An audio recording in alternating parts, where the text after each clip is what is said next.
We, the jury, in the above entitled cause, find the defendant, Elizabeth Ann Broderick, guilty of the crime of murder. Elizabeth Broderick sat calmly with the hint of a smile on her face as the clerk announced the verdict of guilty of murder. But there were several anxious moments before they said it was murder in the second degree. And fixed the degree thereof as murder in the second degree. Victim, Daniel Broderick. There was no mistaking the smile as she heard it was second-degree murder in the deaths of both Dan and Linda Broderick. Prosecutor Carrie Wells sat and stared at the table. But afterwards, she would not admit disappointment that the jury didn't find Broderick guilty of first-degree murder. And I'm very pleased that they agreed with us that the defendant was guilty of murder. It's been our position from the very beginning that she was guilty of murder and not manslaughter. And they agreed with that. Obviously, I felt it was first-degree murder, but that's where the issue was. And anytime both sides get an opportunity to put their case on and 12 jurors work together and reach a verdict, I think then the system has worked. Defense attorney Jack Early, who said the verdict was a partial victory, was asked why Betty Broderick was smiling as the verdict was read. Well, you have to understand that that was part of our case, is Betty is somebody who is a social people pleaser, that even in the worst of circumstances she'll smile. Her kids ask her about if she goes to prison, where's she going to go, and she tells them she's going to go to a happy little trailer so that they're not worried.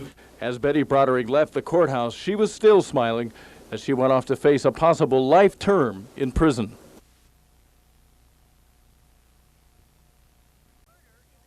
I was very sure. Murder in the second degree. It's a verdict they say they can all live with. They also accomplished what the first jury didn't. We decided that we were going to meet our responsibility. Whatever it was, we were going to come up with a verdict and try to see that justice was done. 5 of the 12 jurors remain behind to talk about the case, one they say tormented them night and day. I lost a lot of sleep over it.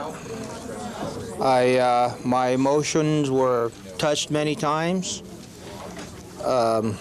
Like many of the jurors, doing deliberation, we laughed and we cried. Reaching a verdict wasn't easy. Their options, manslaughter or murder. I felt personally that I was leaning toward murder, that manslaughter was not a consideration in this case. And so I wanted to approach it from that standpoint and get everyone to agree that at least we could move it up into that category. Nothing stuck out in my mind. It was just that it was murder. That was because I had never faced anything like this before in my life. We went over her testimony quite carefully and found a number of inconsistencies. I don't want to be so strong as to say they were lies, but they certainly were inconsistencies.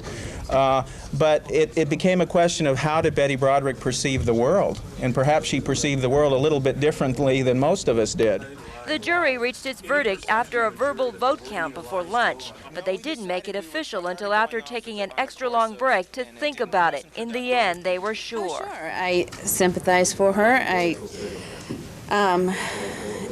sympathize very much for her family, for her kids. You know, it's just a human response. But I just don't think we can let our emotions and our sympathy get in the way with justice. Marianne Cushi, News 8.